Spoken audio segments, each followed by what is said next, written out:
É uma alegria estar com você mais uma semana, estabelecendo aqui uma cultura do reino, estabelecendo uma cultura de evangelização, porque não esqueça, eu e você, nós somos embaixadores do reino, somos responsáveis por espalhar essa cultura que nós estamos cada vez mais nos capacitando.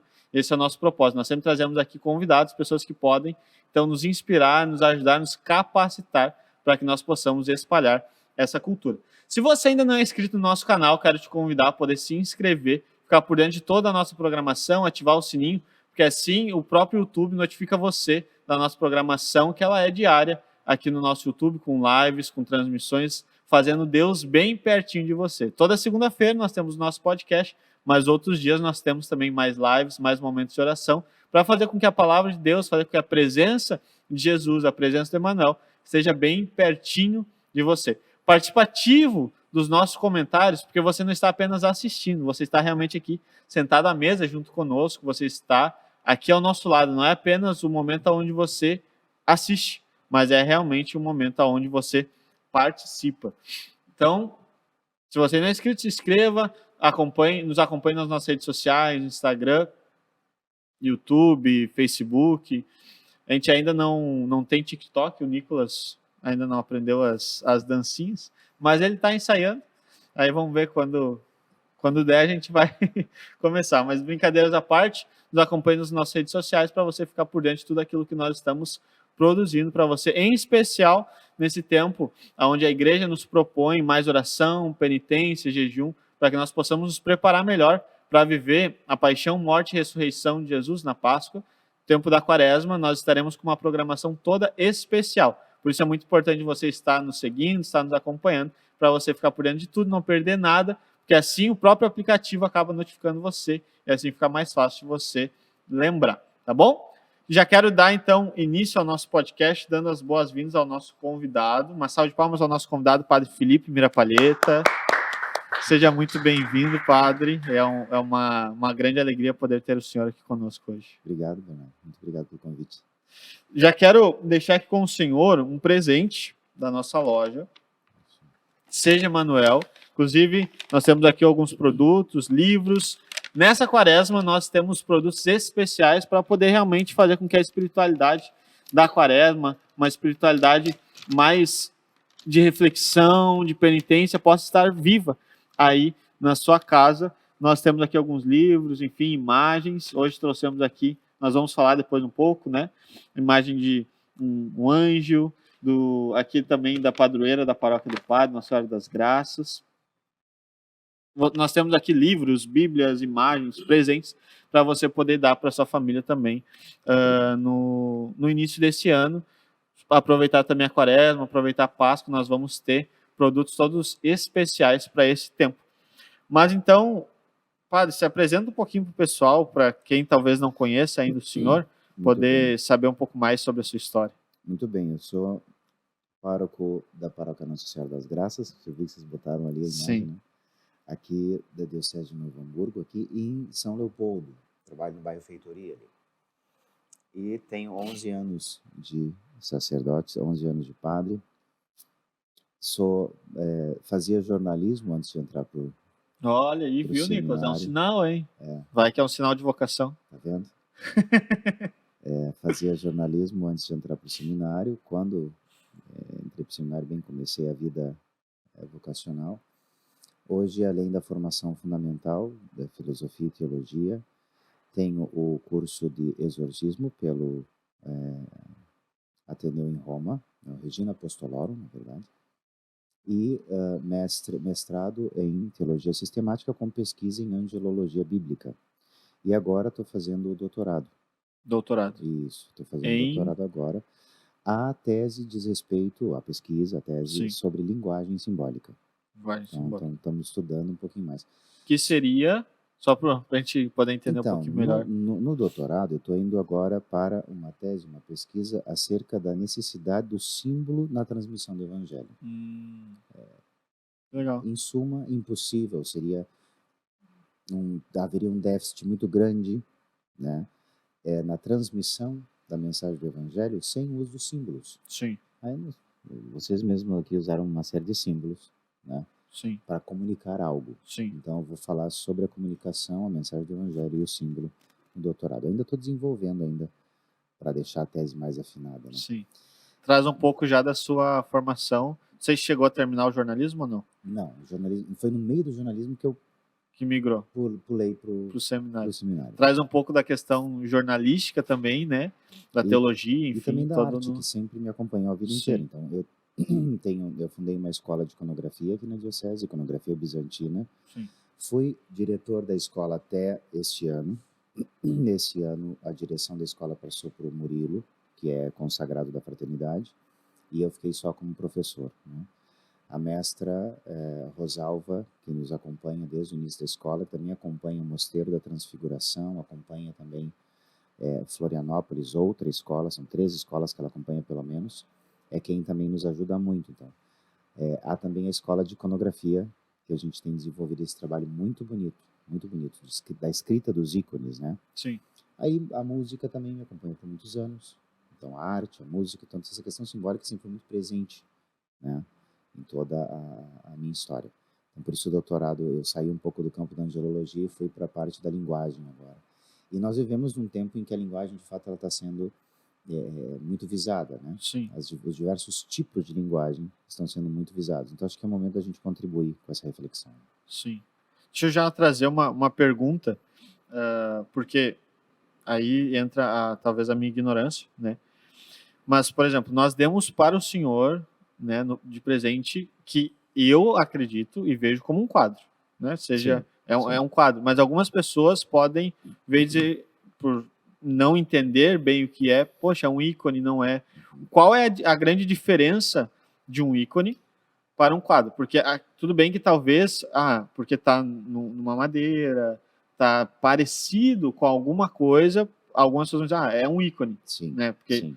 mas um ícone não, o que define um ícone não é apenas isso, Não é né? só o material, né?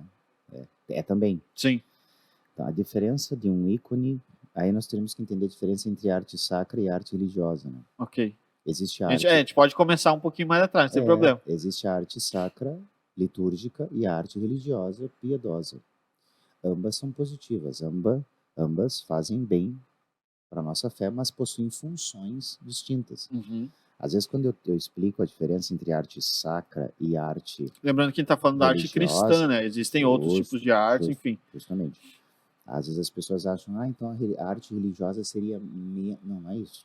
As Uhum. duas artes contribuem para o desenvolvimento e crescimento da nossa fé, mas elas possuem funções distintas. Então a arte sacra, litúrgica, é aquela que ela é pensada, realizada, feita, colocada em função do rito, Uhum. em função da Sagrada Liturgia. Então o ícone, ele só é ícone porque pensado totalmente para isso. Uhum. Desde a maneira como é confeccionado, os materiais usados e onde ele vai ser colocado. Uhum. A arte religiosa, ou seja, Então, até onde ele é depositado depois, exatamente, é define. interessante você perceber que mesmo o ícone escrito para ser levado para casa, em casa ele possui uma certa liturgia, Uhum. ele não pode ser colocado em qualquer lugar, Uhum. entendeu? Então Legal, não sabia, não então, sabia. existe uma diferença aqui. Uhum. A arte religiosa não, a arte religiosa já possui uma liberdade interpretativa muito maior. No Sim. caso dos ícones, existe uma canonicidade, existe um cânon, regras muito específicas das chamadas linhas canônicas Que que vão... determina se é ícone ou se não é. Exatamente. Já a arte religiosa é aquela que me dá mais liberdade de interpretação. Jesus era exatamente assim, Não. mas quem o fez interpretou, Sim, ele fez uma interpretação de Cristo. sim. Se eu nunca tivesse ouvido falar de Jesus, Uhum. se eu tivesse nascido no interior da China, no meio das montanhas do Tibete, e nunca tivesse ouvido falar em Jesus, e eu olhasse para essa imagem, quem seria esse homem? Certamente o pai desse menino, Talvez um o mestre, alguma professor desse coisa. menino. Então, é uma arte religiosa, ok? Sim. Se fosse uma arte sacra ou litúrgica, teria de haver uma série de sinais e símbolos aqui que me fariam pensar que aquela pessoa, aquela personalidade, possuía alguma divindade ou alguma coisa diferenciada ali. Sim. Que são questões comuns. Interpretativas. A arte religiosa, você tem mais liberdade interpretativa do fato divino. A arte sacra, não. Na arte sacra, o autor ele tenta deixar com que o divino fale. Sim. Na arte religiosa é o homem falando do divino. E como eu falei, as duas correntes de arte, elas ajudam a nossa fé, o nosso desenvolvimento, mas elas possuem funções diferentes. A arte religiosa, ela é feita para estar conosco dentro de casa, para nos acompanhar no dia a dia, para nos motivar nossa mente, nossos pensamentos, favorecer nosso estado emocional. A arte litúrgica e sacra é aquela voltada para o culto mesmo, voltada para um ato litúrgico, então ela possui toda uma simbólica diferente. Sim. Existe uma finalidade específica É para. a finalidade que vai definir. Entendi.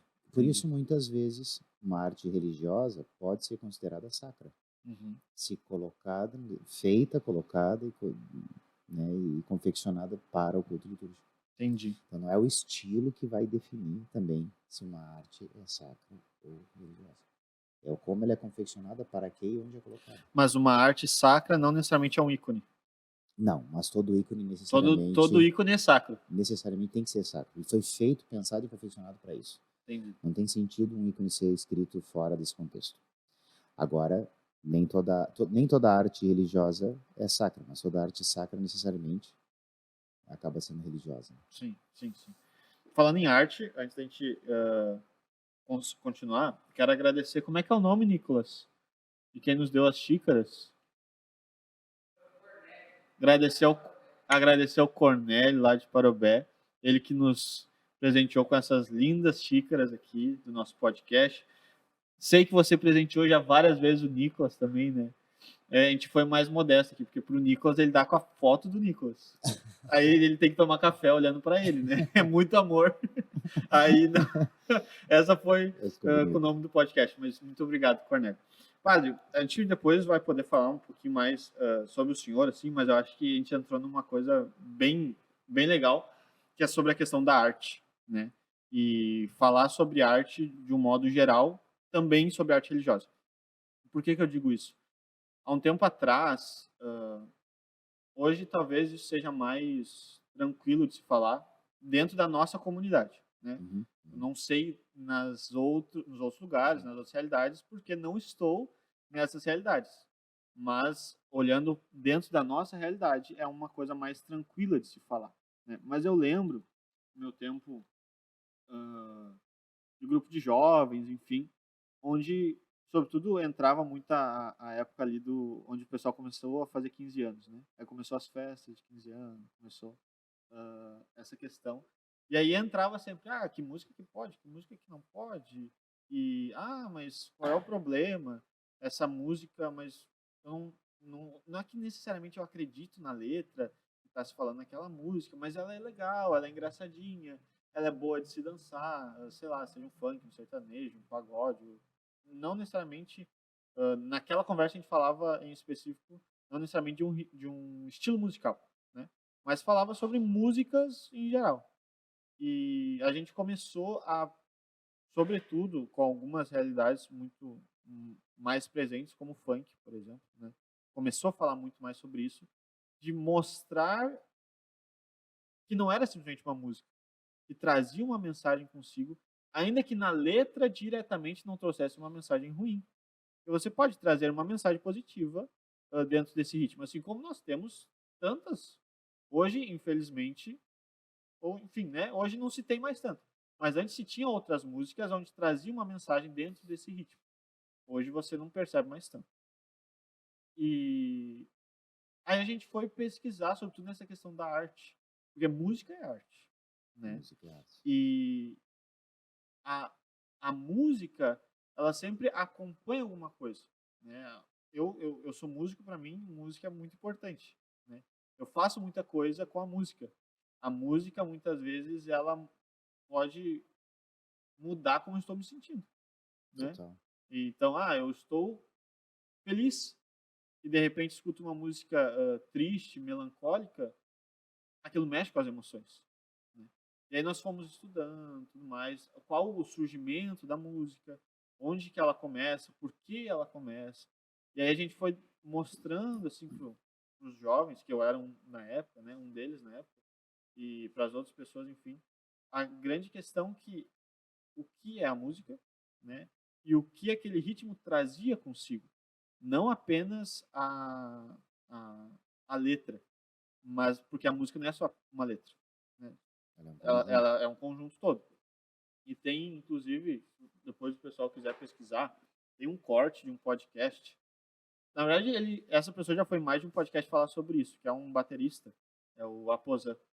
Ele falou muito sobre a batida do funk, né? Aonde se você pegar a batida, muitas vezes ela tem um sync, né? Ela é sincada, e a mesma batida muitas vezes ela é utilizada para outros rituais, Sim, para determinados né? rituais. Para determinados rituais. Uhum. E, enfim, né? Ele falava sobre várias situações de rituais de algumas outras denominações, né?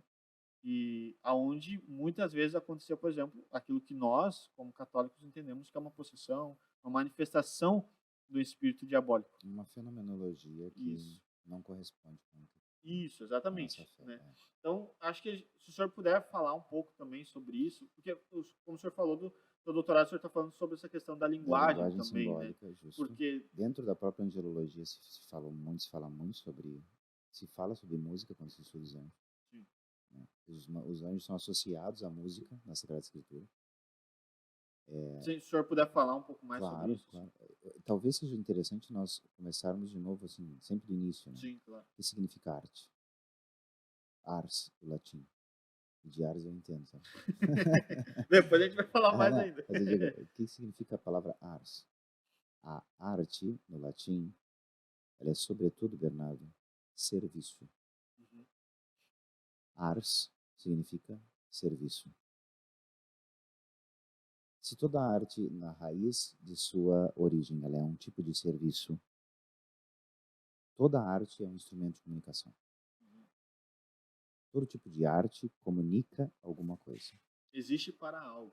Existe para algo, sobretudo para transmitir algo. Então, a arte visual, a arte sonora, toda, ela existe para transmitir alguma coisa. Não existe música que não transmita uma mensagem. Isso é bobagem. E ela não existe para si, né? Não. Uma é aquilo que Ela Jesus é fala no Evangelho, feita, né? Uma lâmpada, vamos lá, ela não não foi feita foi para ser feita, colocada debaixo da cama. foi feita para ser mostrado, para ser. Exatamente. Toda música possui uma mensagem. Toda arte quer comunicar alguma coisa. Isso é fato. Sim. Então, o que nós talvez tenhamos perdido ao longo dos anos foi a capacidade de identificar essa mensagem. Isso pode ter acontecido e acontece ainda muito hoje. Nos acostumamos a receber qualquer coisa sem usar nenhum critério de avaliação. Uhum. Veja, tudo aquilo que você escuta, que você vê, que você está aí recebendo no seu dia a dia, através da mídia, através da música, através do que você vê. Você já contou quantos outdoors tem daqui a Porto Alegre? Números. Números. E aí, se nós entrarmos na seara da mensagem subliminar, ou seja, de toda a informação que seu cérebro é capaz de captar sem que você conscientemente tenha percebido, Sim. então nós somos carregados um caminhão de informações todos os dias. Sim. E cada vez os estudos se aprofundam ainda mais nisso. Todas essas informações, elas estão sendo colocadas aí para dentro de alguma forma, certo? Sim. Então, é importante nós percebermos que quando eu escuto determinada música, quando eu busco determinada, eu estou consumindo aquilo. Claro, hoje a arte ela se tornou muito mais do que um serviço, um produto de consumo. Uhum. Sim. Isso é fato, né? Mas essa questão do consumir a arte não está errada, nós estamos consumindo aquilo. Sim. Então eu costumo convidar os jovens na paróquia, convidar as pessoas todas na paróquia a sempre refletirem sobre isso. O que eu tenho consumido? O que eu tenho consumido? Que tipo de material eu tenho permitido encher minha cabeça com isso, né? Sim. E de fato, eu nunca vou ter maturidade espiritual, eu nunca vou ter maturidade, desenvolvimento da minha psicologia, da minha mente, enquanto ser integral. Eu não vou amadurecer se eu ficar só consumindo lixo. Sim. Né? E aqui, verdade seja dita, há muita música, muita arte que é lixo. Ou seja, não traz nenhuma outra mensagem, senão a própria depreciação do ser humano. né? Ou a desvalorização, ou o deboche, ou enfim, porque você vai ter todo tipo de mensagem dentro da arte, Sim. desde a mais sublime evangélica, no sentido de evangelho, mais santa, até a mais profana, até a mais, enfim, depreciativa possível. Você vai Sim, encontrar de sim, tudo. sim. Então, talvez o que nós precisemos, Bernardo, seja sempre observar com carinho, com cuidado, os critérios que a gente usa para escolher o tipo de arte que estamos consumindo, para que a gente possa, de alguma forma, fazer com que isso seja contribuição para o nosso desenvolvimento, para o nosso amadurecimento. Então, é claro, os ritmos, você vai encontrar de tudo que é tipo, né? E alguns ritmos favorecem mais o entusiasmo, a alegria, e aí a letra não acompanha. Outros, a letra é muito bonita, mas o ritmo é terrível, ele não acompanha o que a letra quer dizer. Então, você encontrar esse equilíbrio todo não é uma missão muito fácil, não. Hoje eu penso que nós temos um grande desafio pela frente, Uhum. né? Que é santificar a arte. Santificar a arte.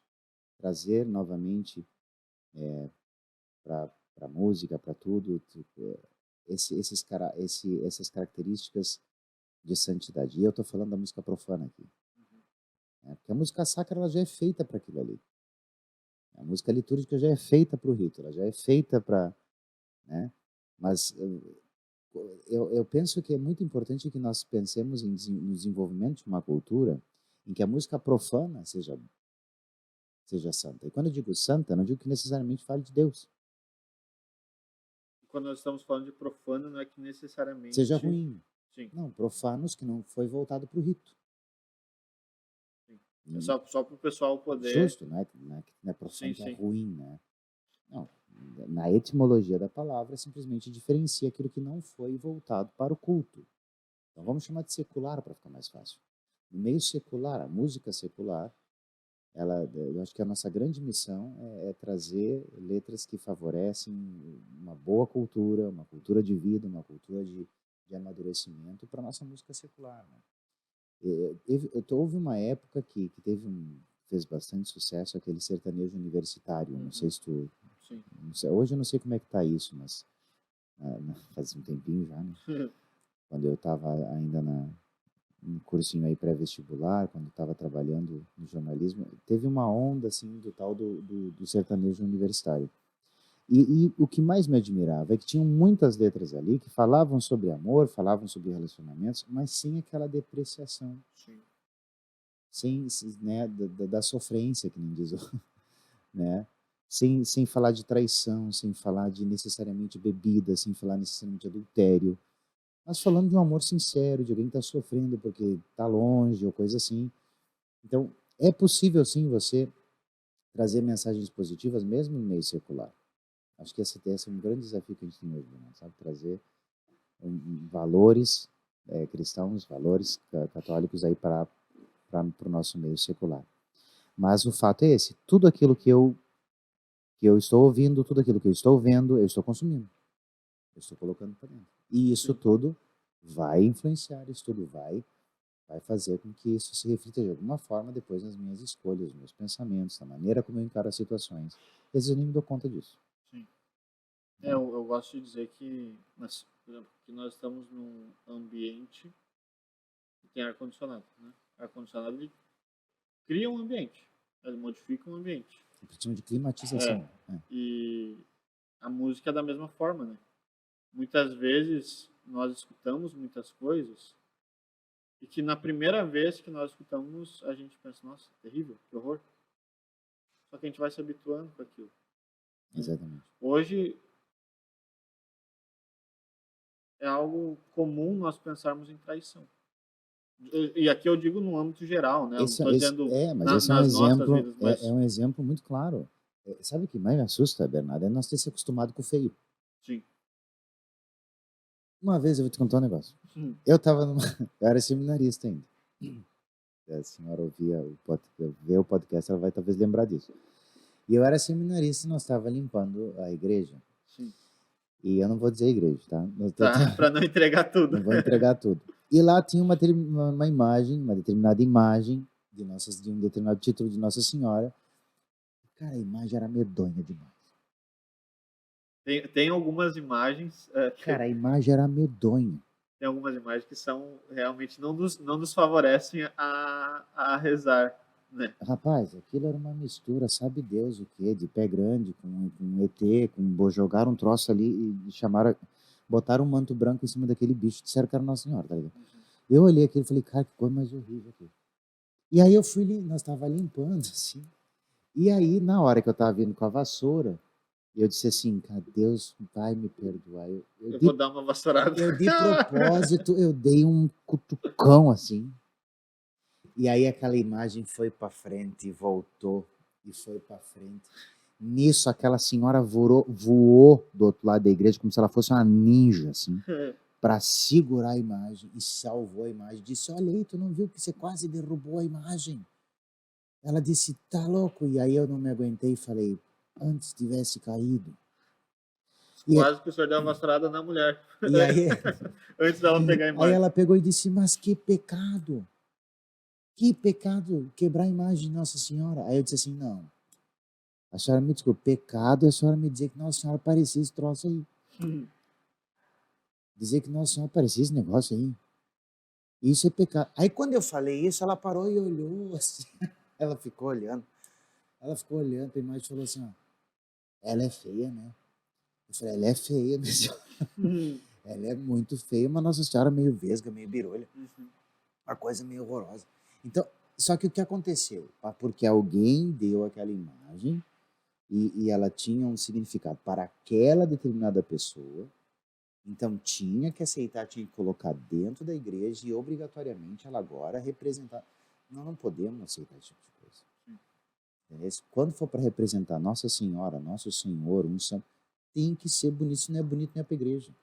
O belo faz parte da nossa fé, da nossa arte. A mesma coisa a música. Entende? Nós não podemos nos contentar com música feia. Sim. Com música mal tocada, com música mal feita, mal administrada, numa santa liturgia. Eu não estou dizendo que é para parar a missa, xingar os caras e tal. Não é Sim, isso claro. que eu estou dizendo. Nós temos que se esforçar, obviamente, para contribuir com que os nossos grupos tenham uma boa formação, tenham um bom acompanhamento, tenham tudo isso. Né? A gente não exige, se não ensina. Sim, claro. Né? Mas o que eu me Não refiro posso cobrar daquilo que eu não ofereço para a pessoa. justamente, só que o que eu estou dizendo é que a gente não pode aceitar como normal o feio. Sim. O belo faz parte da nossa vida. Deus é um, bom, verdadeiro e belo. Os 4 atributos de Deus. A gente esquece o belo. Então, tudo isso tem que ser refletido na arte sacra. Então, eu digo assim, às vezes que nem as pessoas dizem, olha, Nossa Senhora, não, me quebra, isso tá feio demais, põe fora, põe outra. Sim. Não, mas que pecado. Não, pecado é tu me dizer que Nossa Senhora era assim. Sim. Olha para a cara desse troço ali. Né? Então, a gente precisa ter, claro, essa consciência. Toda arte comunica uma coisa. Se eu permito que uma imagem de Nossa Senhora, que está ali, de certa forma, deformada, feia, mal feita, esteja ali, eu estou comunicando uma coisa que não é verdade. Sim. Porque quem é a Nossa Senhora? Não é a Imaculada Conceição? Não é a mãe de Nosso Senhor? Né? A Virgem pura, a Virgem Santa. Aí tu olha para aquela imagem e transmite essa mensagem? Sim. Transmite outra coisa. Né? Transmite a feiura, a imperfeição e assim por diante. Então, nós temos que também identificar simbolismo de realismo. Mas Nossa Senhora era realmente assim? Não importa. Não é essa a questão que a arte está preocupada. Olha o ícone, por exemplo. Se você olhar os ícones, você vai ver que eles não estão preocupados com estética. Eles estão preocupados com beleza. Isso é diferente. Sim. A beleza na arte sacra, ela não é necessariamente estética. Me fiz entender? Sim. Então, por isso o ícone tem certa desproporcionalidade em relação à estética que nós estamos acostumados. Então, a arte ela não deve seguir moda nesse sentido, quando se refere à arte sacra. Né? Então, a gente tem muitos desafios pela frente, mas desafios muito bons, assim. Tá lá a imagem até hoje. Consegui quebrar a imagem. Ainda não. Tá lá até hoje. E como eu disse, né? Uma vez eu falei isso numa pregação assim do nosso grupo de jovens, eu disse: nós escutamos música sobre traição, sobre prostituição, mas depois que isso acontece no nosso relacionamento, a gente fica chateado. Justamente, você passa o tempo todo ouvindo, ou seja, colocando Alimentando você, alimentando toda a essa outra pessoa. informação para dentro de si, depois não quer que essas coisas aconteçam, né? Você olha os programas que você assiste, os filmes que você assiste, as músicas que você ouve, e depois perceba se parte dessa realidade não se reflete na sua vida. É óbvio que vai se refletir na sua vida, Sim. certo? Então, assim, nós temos que diferenciar aqui, Bernardo, de diversão, divertimento, de diversionismo. Existe uma grande indústria hoje na mídia de diversionismo. Uhum. Ela não existe para provocar diversão, mas diversionismo. Ou seja, é uma forma de distrair para mandar para você uma mensagem que é outra. É outra. Então, se nós formos... No jornalismo a gente já estudava isso, né? A mensagem subliminar, a gente já estudava as mensagens que vinham, as frequências, tudo isso. Na publicidade e propaganda se usa uma infinidade de técnicas para eu convencer você de que, na verdade, você é quem precisa daquilo que eu estou lhe oferecendo, mas, na verdade, eu estou colocando uma série de símbolos, uma série de informações subliminares para te convencer disso, e assim por diante. Toda arte comunica alguma coisa. Ponto. Acho que isso é importante. Então, diante da música, diante de qualquer tipo de arte, ter um certo critério de ouvir com atenção, de prestar atenção no que você... Acho que a gente, como você disse, vai passando e a gente vai permitindo que isso não fique consciente, né? Nós não podemos nos permitir ser autômatos. Nós temos que estar mais conscientes do que estamos fazendo, do que estamos ouvindo, do que estamos consumindo. Aí talvez o critério mude um pouco, né? Sim.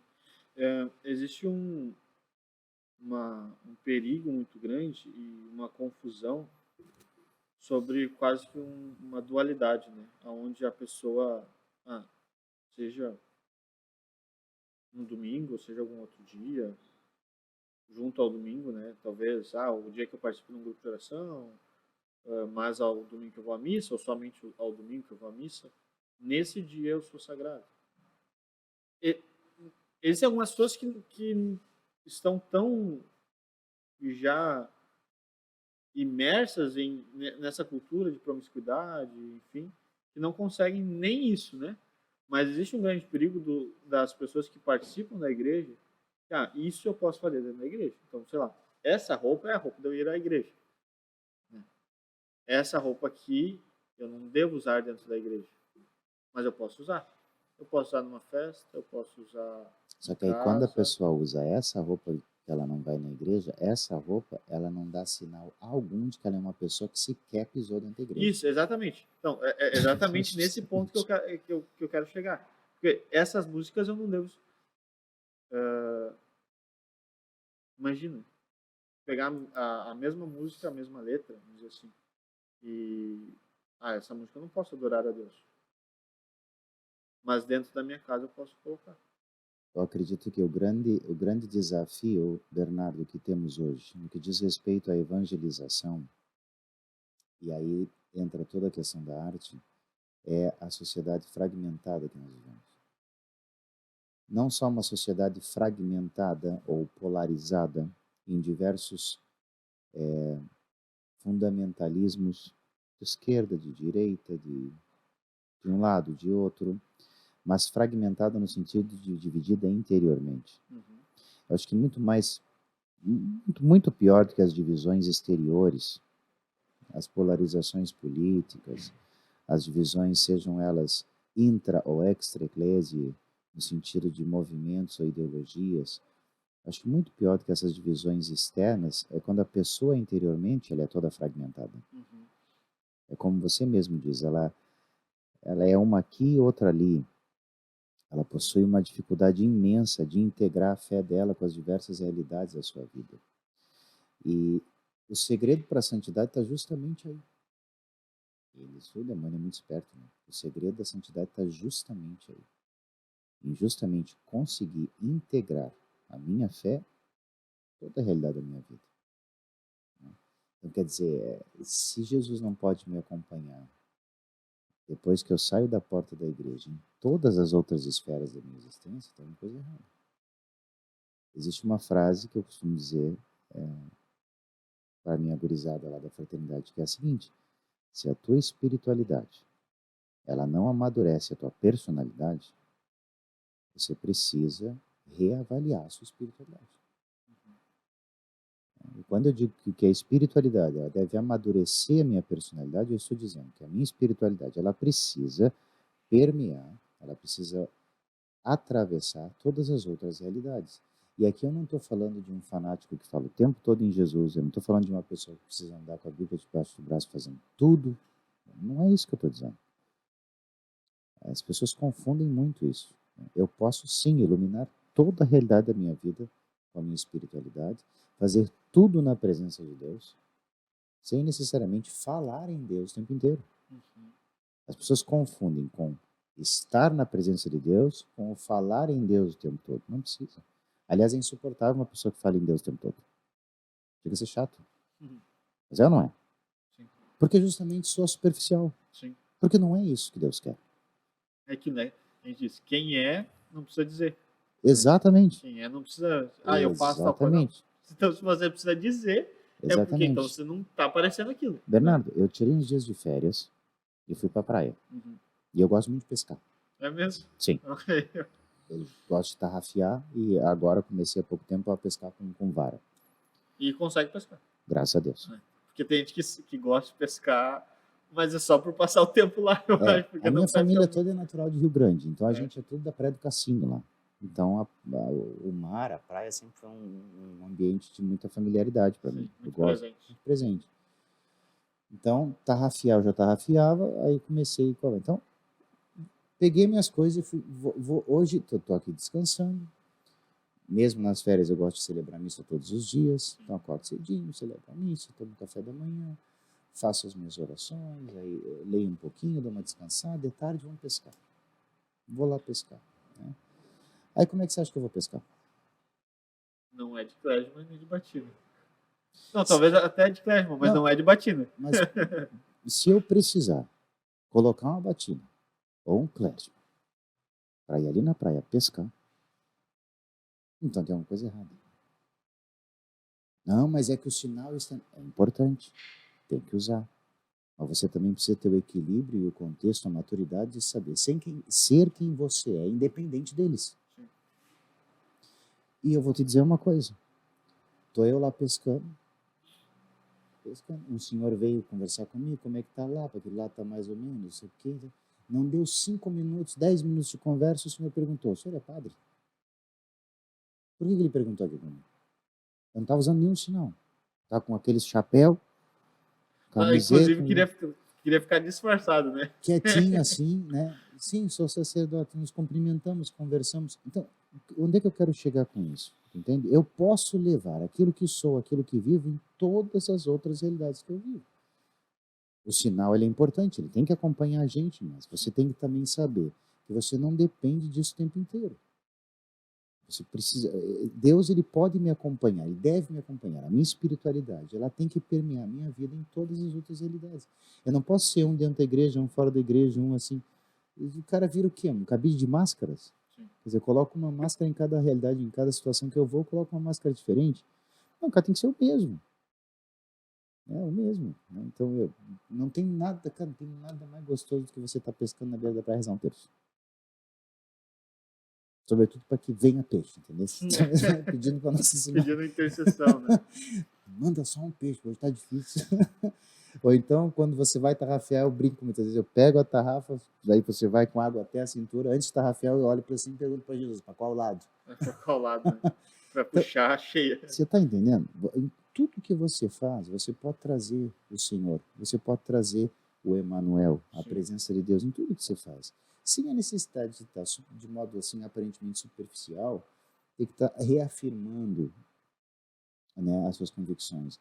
A convicção ela te acompanha. Ela não precisa ser uma bandeira que você, né, esfrega aí na cara dos outros. Enfim, eu acho que esse é um grande desafio que a gente tem para hoje. Naturalizar. Espero não ser mal interpretado, mas trazer para a natureza a espiritualidade. Sim. torná-la mais natural possível, né? Torná-la mais presente possível. A espiritualidade quando eu estou lá na igreja fazendo e quando eu estou fora, como você disse, né? Aí a realidade parece completamente diferente, como se nunca tivesse. Não, não, não. Tem que ser uma coisa só. Nós vivemos numa sociedade tão fragmentada, e eu continuo aqui. Não, pode continuar. Posso? Pode. Tá tudo bem. É só porque eu tava muito. O vermelho tá muito forte no nosso rosto. Entendi. O senhor é colorado? Não. Então. Mas eu gosto do vermelho. É. Não, mas daí fica só ali no fundo, fica Eu melhor. gosto do vermelho.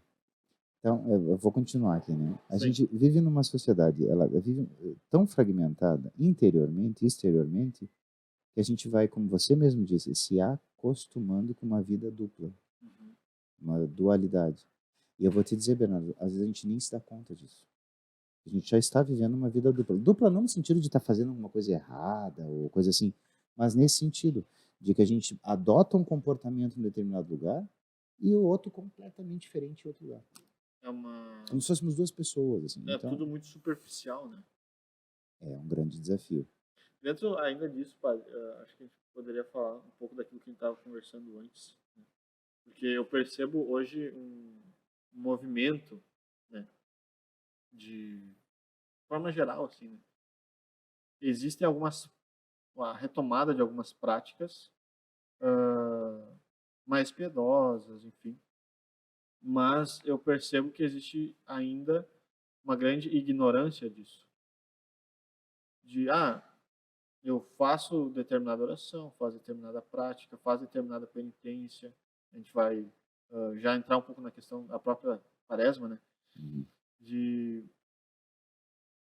Mas a pessoa se perguntar por que você faz isso? Não sei. Esses dias eu vim com alguns da comunidade, assim, eu percebi que existia uma prática comum, assim, né? Uhum. Que chegava sempre na missa e na procissão de entrada, alguns sempre viravam para o sacerdote e faziam a reverência. E aí eu... Pois é. Eu nunca vi. Nunca vi nenhuma orientação sobre isso. Né? Eu fui perguntar para a pessoa, porque na minha ignorância, né, eu poderia, tipo, poxa, se eu deveria estar fazendo, então me explica, né? Justo. Aí eu perguntei, assim, por que vocês fazem isso? E não tem que fazer? Não sei, tem que fazer. Eu vi alguém fazendo, entendi que aquilo ali era o certo, comecei a fazer e não fui capaz de perguntar da onde saiu ou por que eu tenho que É fazer. verdade que existem algumas coisas, claro que tudo, acho que existe também a questão do bom senso, né? Existem algumas práticas que podem me ajudar na espiritualidade. Né? Claro. Então, né? mas essa não foi a resposta da pessoa. Se a pessoa disser assim, não, é porque eu, Me por ajuda a exemplo, ter tá, consciência de quem é o padre e tal. eu vou dar um exemplo que é meu, assim, não porque eu sou grande, acho que sobretudo porque eu sou tão miserável que eu faço isso, né? Mas eu tenho uma prática de sempre quando... sempre acho que é muito forte, mas a maioria das vezes, na bênção da missa, eu sempre me ajoelho. Como um sinal de humildade, porque eu percebi que existiam algumas dificuldades minhas com alguns sacerdotes em específico. Assim, né? Porque, querendo ou não, às vezes, por a gente estar muito dentro da igreja, a gente acaba conhecendo também um lado mais humano de todo mundo. De padres, de missionários, de todo mundo. E às vezes é difícil de nós vermos a ação sobrenatural de Deus conhecendo as misérias da pessoa. Né? Uhum. Então eu pensei... Aquele gesto te ajudou a Isso, então conscientizar. aquele gesto precisa de olhar? Não. Mas eu quero, de forma como que me humilhar, dizendo, eu entendo a presença de Jesus em você, o poder que você tem para me abençoar, então eu me ajoelho diante de você. Perfeito. Ponto. Mas eu não disse para ninguém fazer, mas se alguém fez porque me imitou, eu não tenho culpa. Justo. Mas se me perguntarem, eu sei o porquê eu faço. Mas justamente, né? acho que, mas esse é a grande questão, Bernardo, é o fazer por fazer. Primeiro, ainda bem que a gente vive e que a gente conhece as misérias uns dos outros, assim, isso é muito bom. Houve uma época na minha vida que quando eu descobria, ou quando eu percebia, ou quando eu me dava conta das misérias dos bispos, dos padres, dos diáconos, de pessoas consagradas, isso me decepcionava muito. Com o tempo, isso foi me consolando muito. Primeiro porque eu percebi que eu sou tão miserável quanto eles. Nas diversas realidades ou situações diferentes, eu tenho as minhas misérias também. Segundo, porque isso foi confirmando no meu coração a realidade máxima de que a igreja é de fato obra de Deus, não obra dos homens. Porque Então, desse jeito se ainda dá certo. dependesse da gente, estava ferrado. Cara, o Papa Estevão mandou desenterrar o antecessor dele para julgar o cadáver. Sim. E condenou. Tipo, já tiveram coisas absurdas, né? O outro Papa lá que pegou e nomeou o próprio filho cardeal e fez um entendeu? Então vamos olhar na história da igreja, cara, tem um monte de porcaria. E se você parar e percebe, a igreja permanece ainda assim. Então essa grande confirmação de que a igreja é obra de Deus apesar das minhas misérias, né? Essa é a primeira realidade. Depois você falou algo muito interessante, eu faço e sei porque estou fazendo. E muitas pessoas, elas fundamentam a sua fé só no que fazem. Quando Jesus se encontra com a samaritana, ele diz a ela que o Pai deseja adoradores em espírito e verdade. De acordo? Sim. Ele diz que precisa de adoração, Bernardo. Não. Ele precisa de adoradores. Um adorador já vem com a adoração. Ela é plus. Sim. Já é um adicional necessário. Sim. Deus não quer adoração. Deus quer adoradores. Se você não entender essa diferença, você vai continuar preocupado com a adoração, mas nunca vai ser um adorador. Deus está muito mais preocupado com aquilo que você é. E o que você é traz a consequência do que você faz por amor, do que aquilo que você simplesmente faz porque faz sem saber nem por que faz. Né?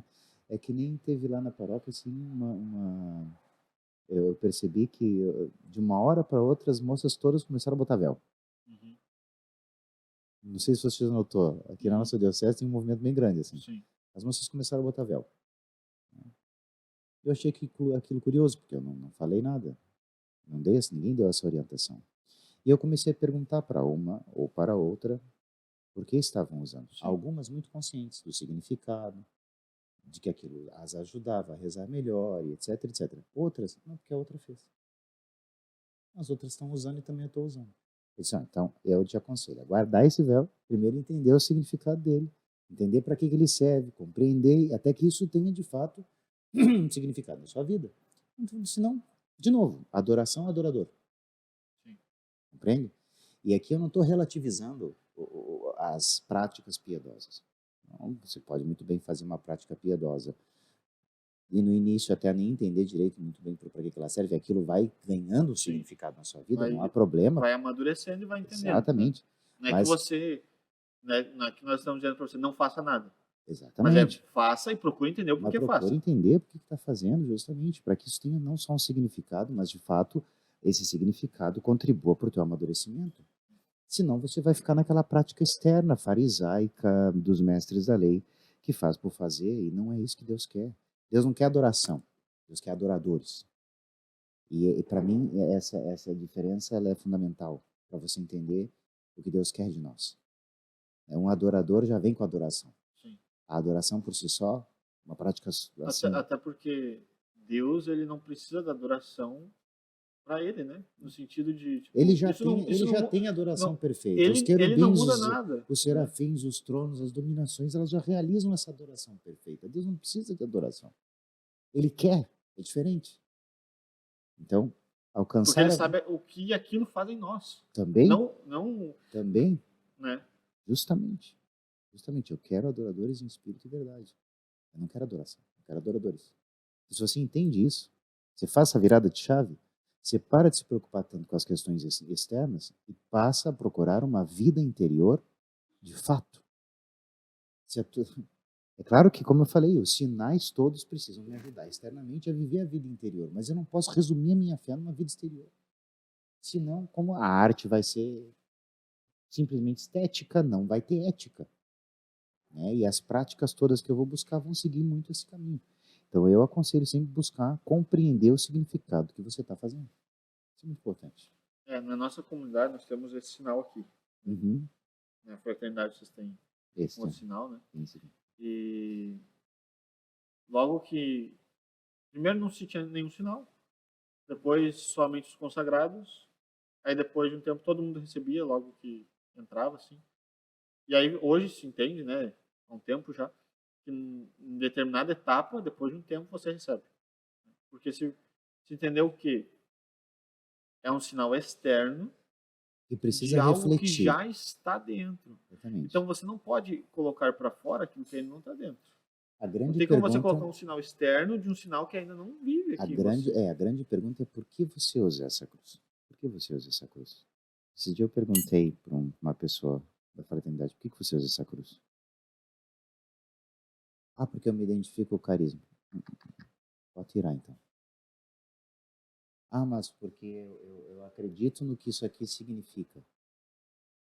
Ah, porque ela reflete simplesmente algo que eu quero viver. Aí um dia uma pessoa olhou para mim, eu sempre pergunto, sempre faço a pergunta, por que você está usando essa cruz? Aí um dia essa pessoa olhou e disse assim, que eu preciso.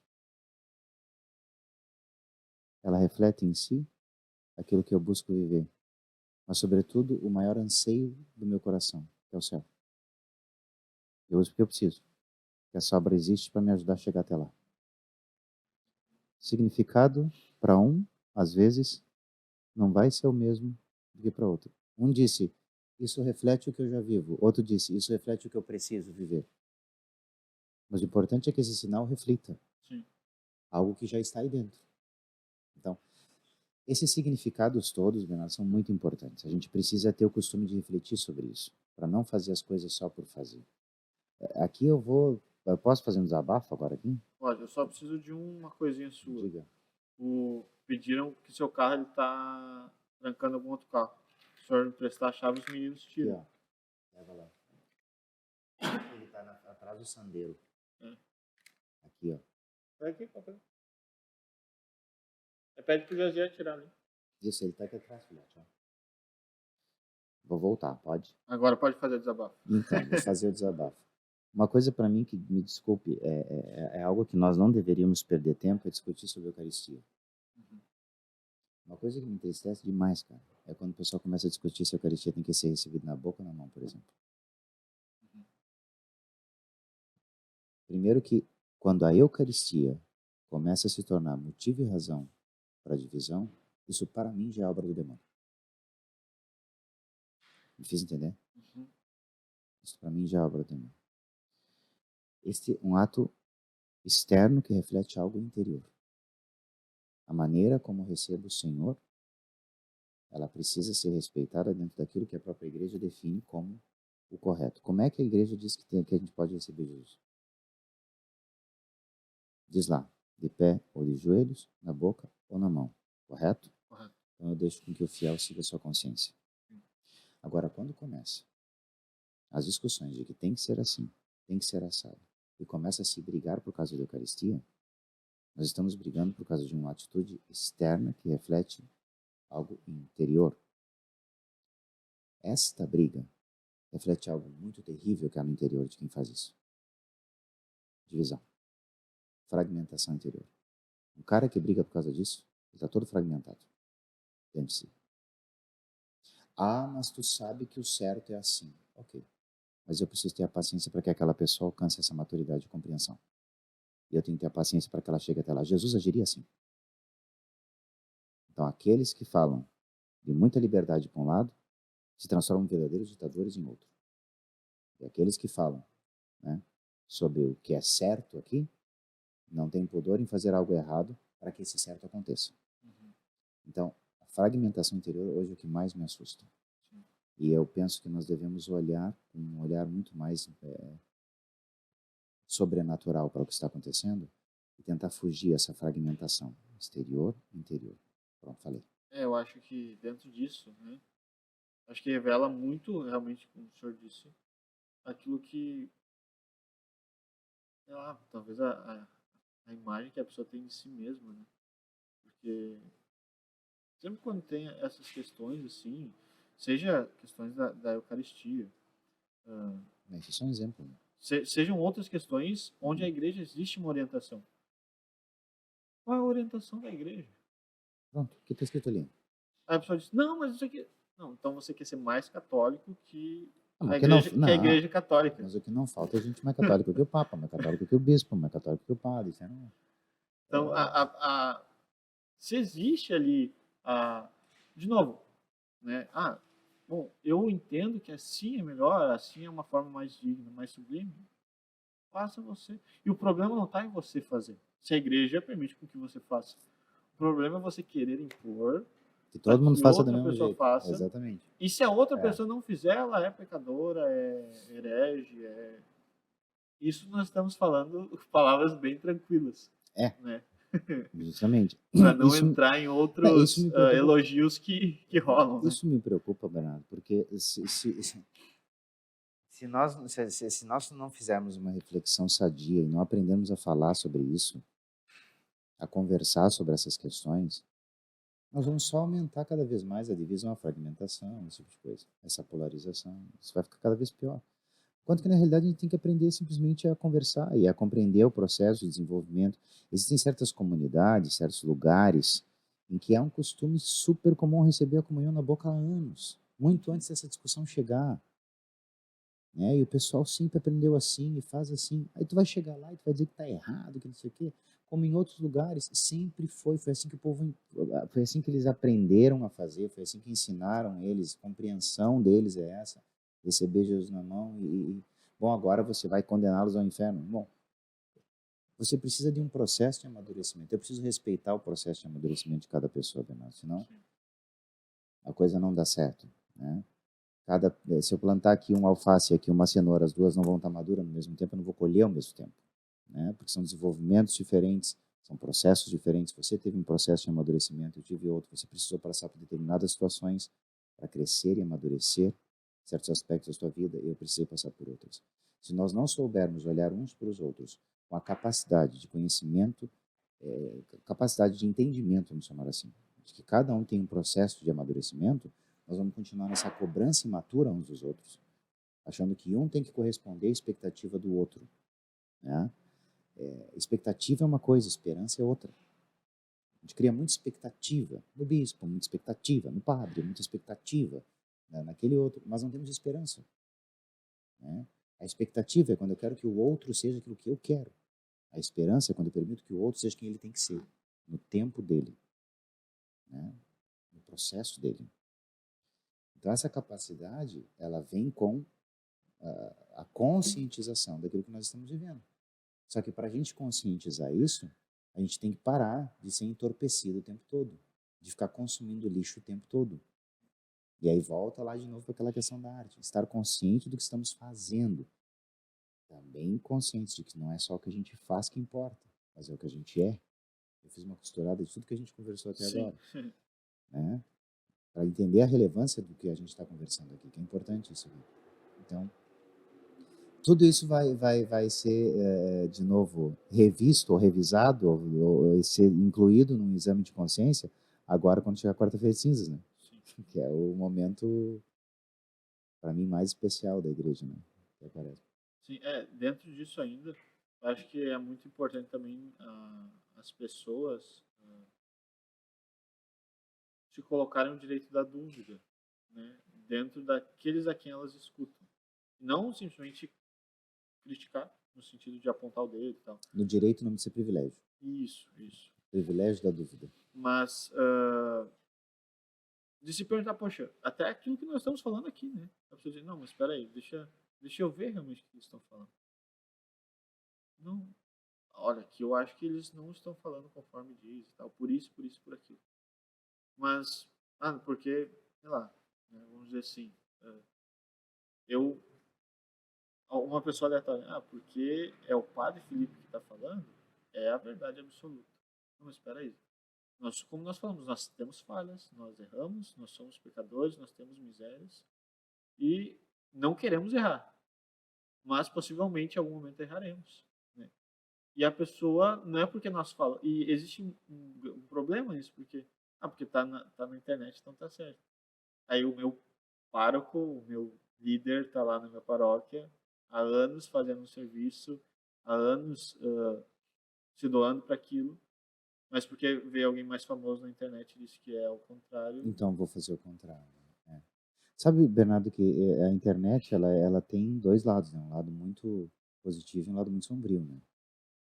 O lado positivo é que a gente tem a oportunidade de difundir uma série de bons conteúdos, uma série de boas mensagens mundo afora. O lado negativo é que, obscuro, vamos chamar assim, é que a internet muitas vezes se torna um grande juízo, um grande tribunal a céu aberto, em que todo mundo se acha no direito de simplesmente dizer aquilo que pensa sem critérios de respeito, sem critérios de caridade, sem critérios de misericórdia. Privilégio da dúvida, tem gente que nem sabe o que é isso. O que é o privilégio da dúvida? Né? Quando eu vejo uma informação e eu pergunto a mim mesmo, ok, será que isso é real ou não? Será que isso é verdade ou não? E Baseado no que está baseado sendo no que dito está sendo disso. dito, o erro, vamos lá, saiu na internet que o Bernardo fez uma coisa feia lá. É verdade, será? Eu vi? Aconteceu? Não será de repente alguma coisa? Então, o privilégio da dúvida é quando eu não absorvo a informação imediatamente como verdadeira, mas me permito questionar. Oh, será que é bem assim? Né? Sobretudo quando eu recebo ela de modo negativo. Eu recebo aquela informação de modo negativo. Qual é o primeiro impulso na internet? Já é meter metralhada ali, já é fazer, já é criticar, já é ofender. Depois existe uma diferença, eu não sei qual é a dificuldade que as pessoas têm. Né? O fato de eu não concordar com você não é sinônimo de que eu lhe odeie. E que a gente não possa conversar, Né? seja sobre aquilo, seja sobre qualquer Exatamente. coisa. Na internet as pessoas não têm maturidade suficiente para diferenciar o que eu penso de quem eu sou, Uhum. ou o que eu falo de quem eu sou. Sim. Então você não é obrigado a concordar comigo. Você não é obrigado a gostar de mim. Né? E aqui é uma coisa bem importante. Eu acho que a gente precisa deixar isso muito bem claro. Isso eu falei esses dias lá na igreja, numa homilia. Nós precisamos deixar bem claro uma coisa. Eu não sou obrigado a aceitar nada. Eu não sou obrigado a aceitar nada. Não, você tem que me aceitar como eu sou. Não tem. Nós não somos obrigados a aceitar nada, Bernardo.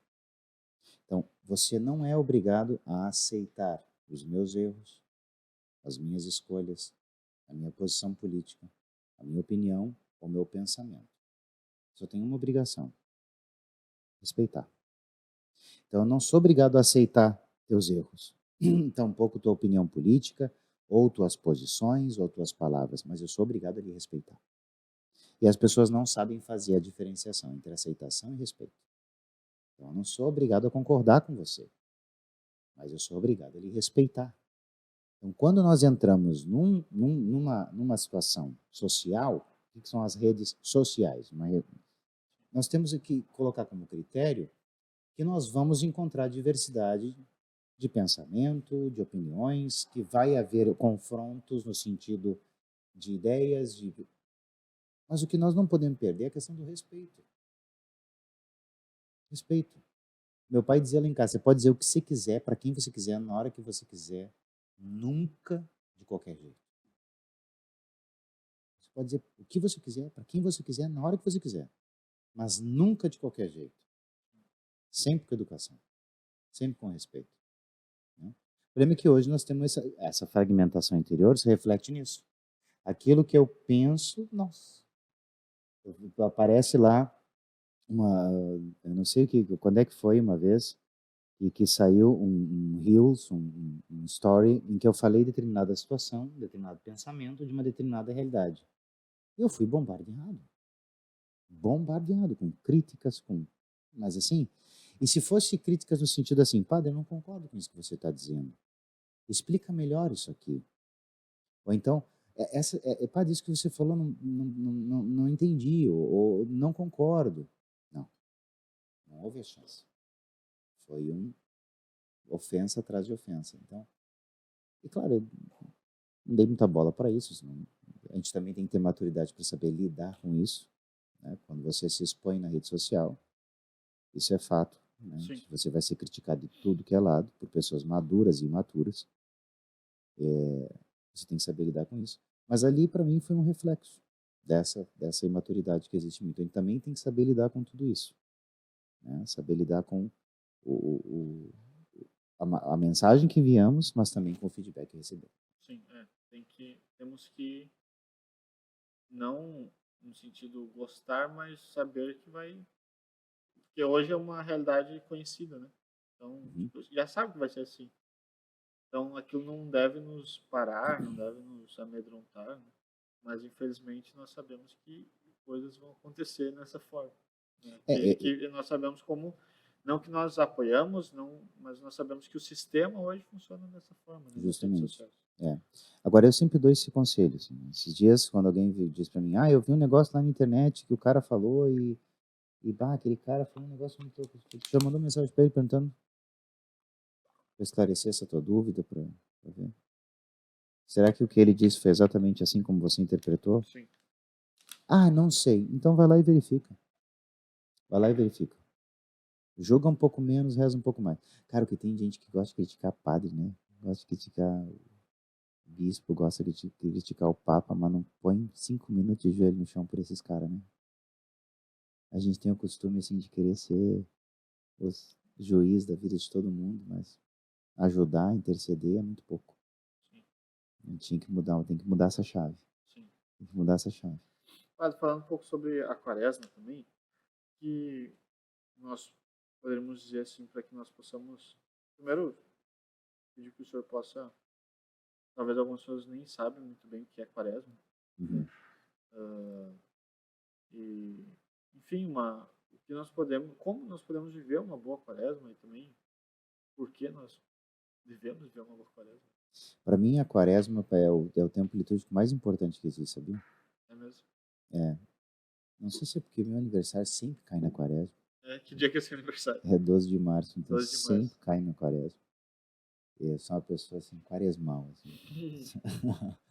Mas eu sou apaixonado pela quaresma porque, pensa comigo, Bernardo, a quaresma é aquele tempo litúrgico que nos prepara para a festa mais importante da nossa fé, de acordo? Uhum.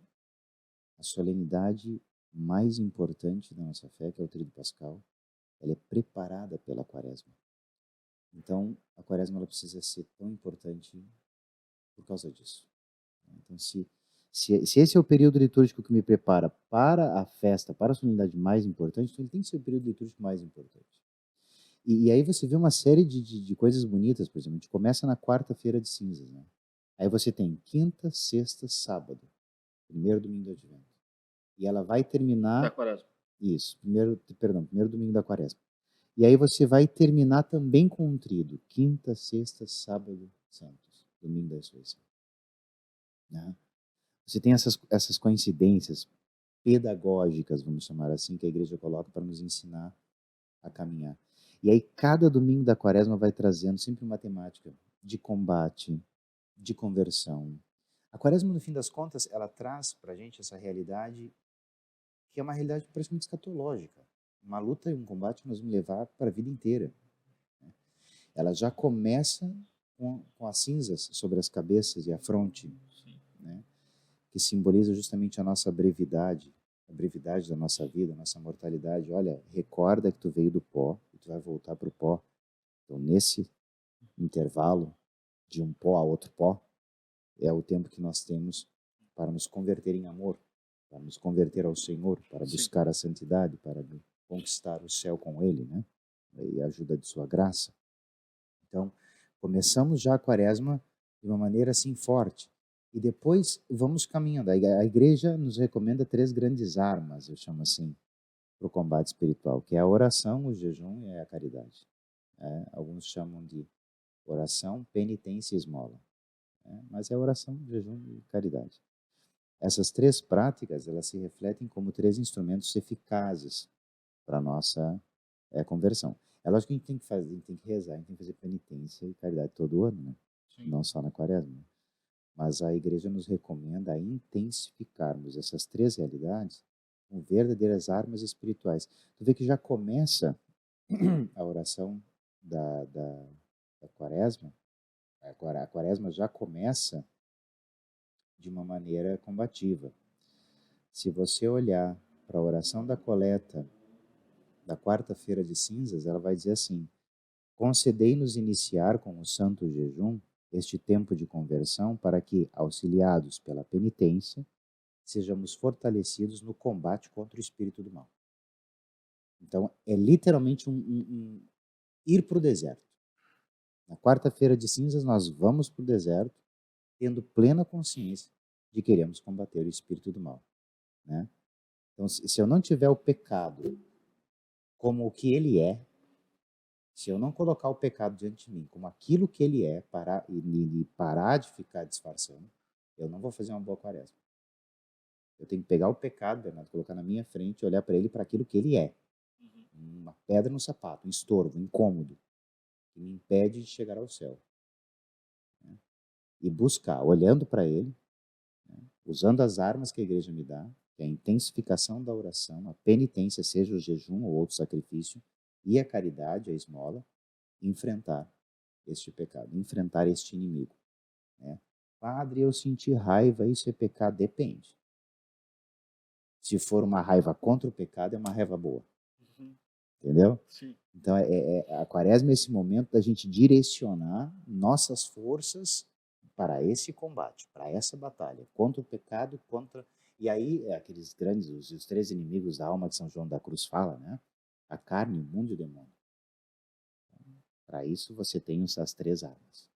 A oração, o jejum, a penitência e a caridade. Então, para mim é um tempo fantástico, assim. Eu acho que a gente pode ficar aqui e falar, acho que muito tempo, porque sim, no que diz respeito à quaresma, para mim é o tempo mais rico espiritualmente, né? E eu creio firmemente, Bernardo, que durante esse período, graças muito particulares são derramadas do céu para a conversão. Né? Aquilo que acontece no mundo sobrenatural, ele reflete, obviamente, na vida de todos nós. A gente fragmenta, inclusive, isso. Né? A gente acha que o mundo sobrenatural ele está desconectado. Né? Como quando tive que atender casos de exorcismo, qual é a grande pergunta que as pessoas fazem? Padre, se é biológico, se é psicológico, se é espiritual, como se a pessoa ligasse ou desligasse essas realidades da sua vida, independentes uma da outra. Sim. Não existe isso, cara. É o que a gente falava antes, né? Não existe isso. Um problema de origem sobrenatural vai afetar inevitavelmente a psique e a biologia da pessoa. Uma pessoa que está com uma doença grave, biologicamente falando, ela vai ficar abalada emocionalmente e espiritualmente. Nós somos uma coisa só. Enquanto nós continuarmos nessa fragmentação, nós não vamos amadurecer. A gente tem que se olhar como um ser só. Né? Então, eu creio firmemente assim, que esse é um período muito propício, a quaresma é um momento muito propício para que nós nos coloquemos diante de Deus, contemplando o pecado que precisa ser vencido e buscando com todo o nosso ser, não só com determinadas partes de nós, esta busca pela santidade. E aí usar todas as armas que a igreja nos dá. Padre, o senhor falou ali, né? São João da Cruz vai falar sobre três realidades, três inimigos. Uhum. Né? Carne, o mundo e o demônio. Existe uma questão que muitas vezes nós vemos o demônio, vemos o mundo, mas não enxergamos a carne como inimigo. Então, o meu pecado ele é porque o demônio fez isso, fez aquilo. Porque o mundo fez porque isso. o mundo fez isso, fez aquilo. Não, mas eu não... Não, geralmente a gente tem aquela síndrome de protagonista, tá ligado?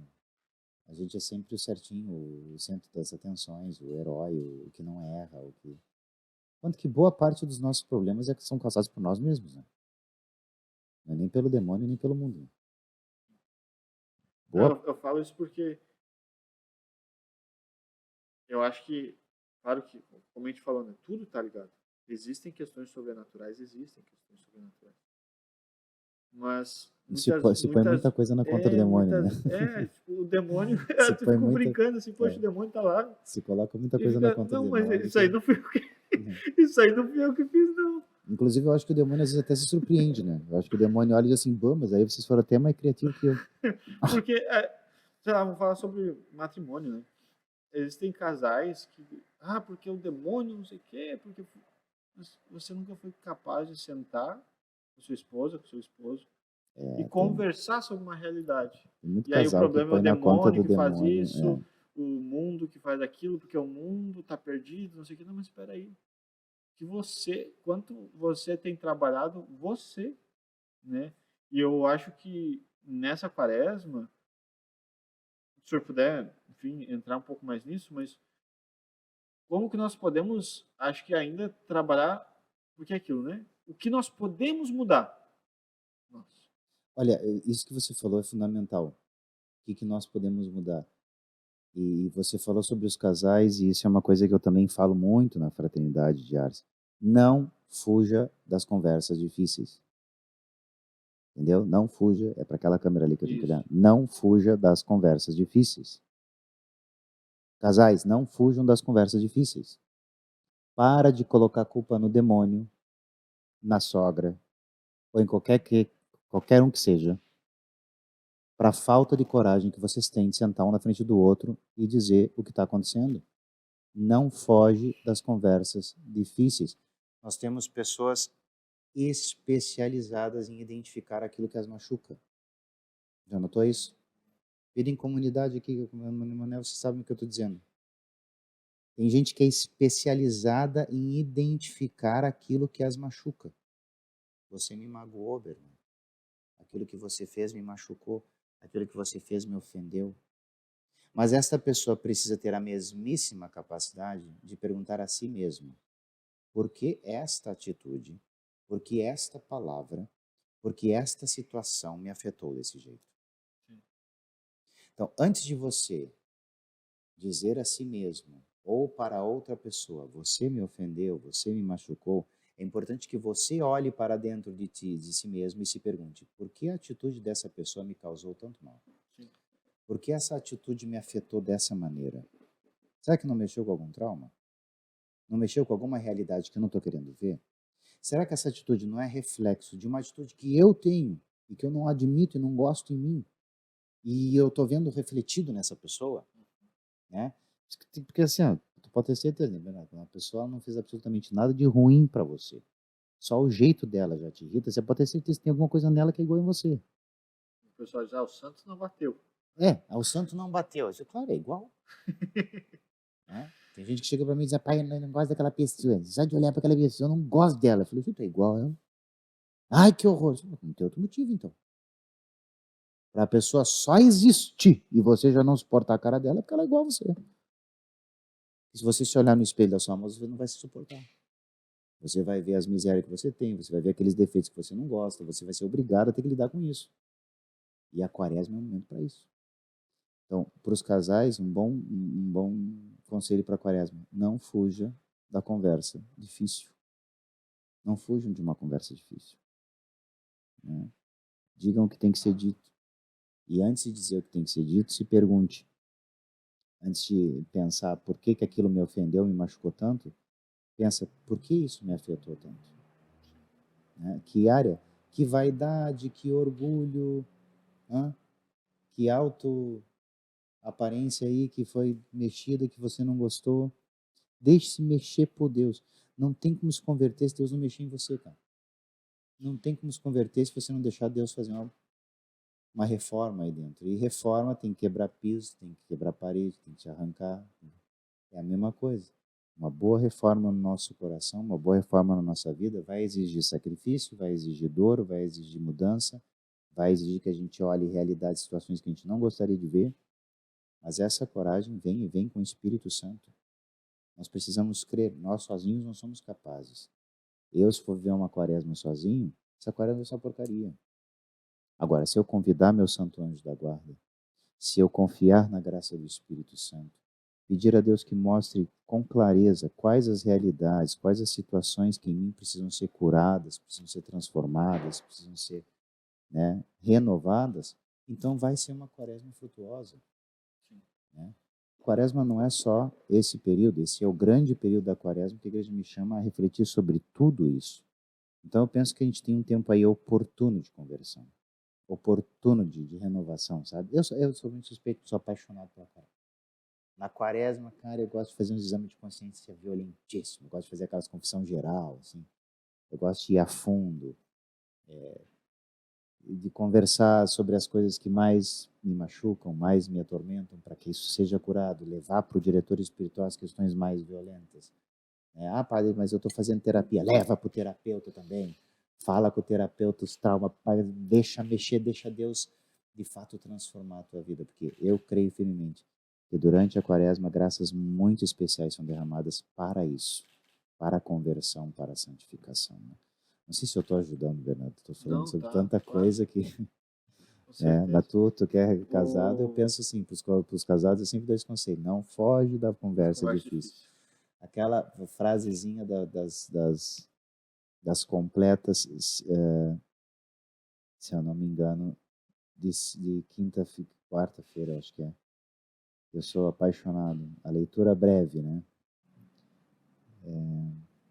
Não pequeis. Que o sol não se ponha sobre o vosso ressentimento. Não vos exponhais ao diabo. Por que São Paulo aos Efésios está dizendo que o sol não se ponha sobre o vosso ressentimento?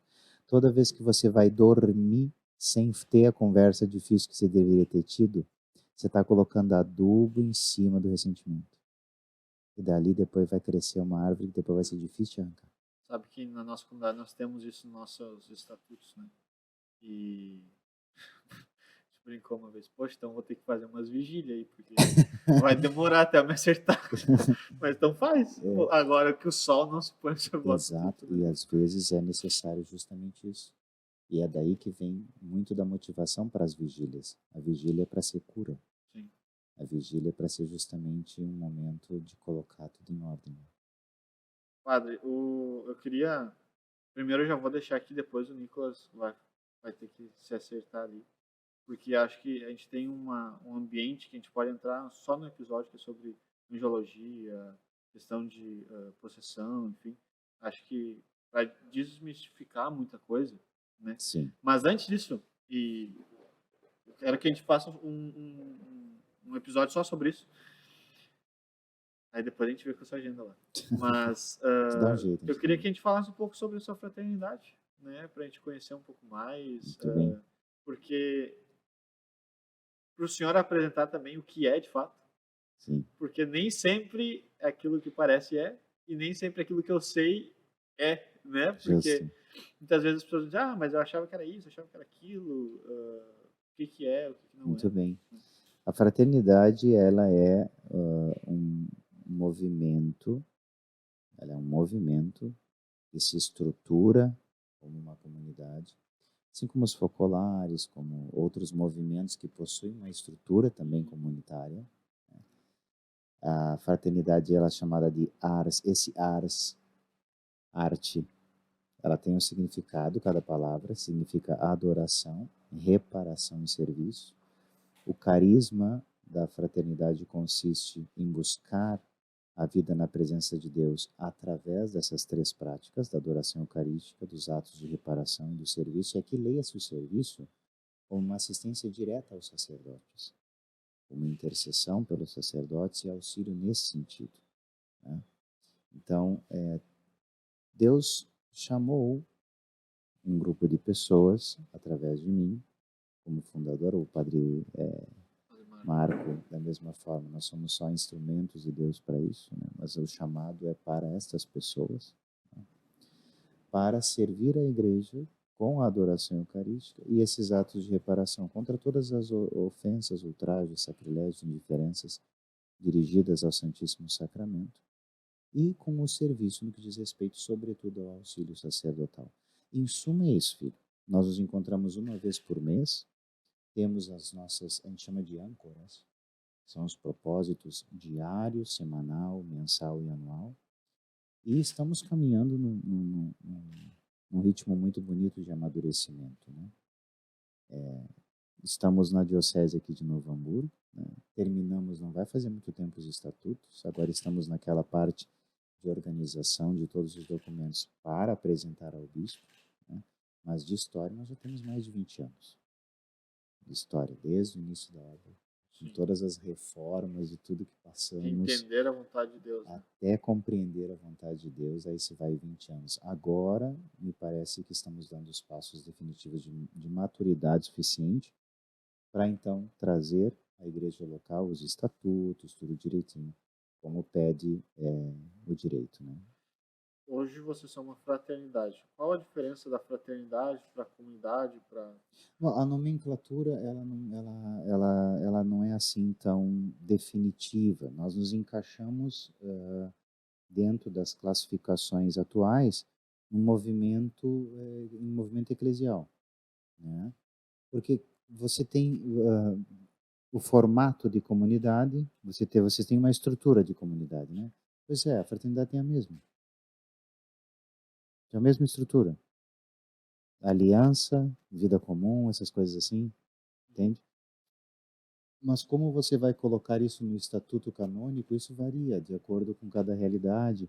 E também, assim, Bernardo, a nossa intenção é mostrar o estatuto ao bispo, às autoridades, e deixar que eles também nos ajudem a dizer, olha, melhor vocês serem encaixados aqui, melhor ser encaixado ali, melhor colocar desse jeito. Nós também estamos muito abertos a deixar que a própria igreja, no que diz respeito à estrutura canônica do movimento, da obra, nos diga como fazer.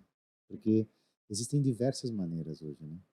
Mas hoje se encaixaria mais no que o direito chama de associação de fiéis. Associação Apostólica de Fiéis. Ele se encaixaria na parte canônica mais ou menos isso. Na prática, um movimento de adoração, de reparação e de serviço que prevê para todos os estados de vida uma consagração. Eu pergunto isso porque aí o senhor vai poder dizer um pouco da parte de vocês também. Aquilo que eu sei das novas comunidades é que muitas vão se chamar novas comunidades porque existem também algumas semelhanças, né? Então, a própria questão ah, carismática, então, são comunidades carismáticas. Justamente, nós escolhemos o nome fraternidade justamente porque nós não estamos vinculados à renovação carismática. Então, tanto que isso no passado era comunidade. Uhum. E isso nos trazia uma série de incompreensões, porque nós não estávamos vinculados com a renovação carismática, apesar de sermos bem carismáticos, né? De rezarmos de modo bem carismático, assim, né? Só que aí quando a gente botou o nome fraternidade, a gente começou a ter uma situação com o outro lado. O pessoal começou a nos associar à fraternidade. São Pio X, as outras fraternidades, achando que então agora nós só rezava a missa tridentina e era coisa assim, meu Deus do céu, que difícil. Gente, a gente, não Que tem. difícil, cara, né? Então, assim, é muito difícil você encontrar nomenclatura que de fato expresse quem somos, né? Uhum. Mas se fosse olhar para o direito canônico, seria a Associação Apostólica de Fiéis, né?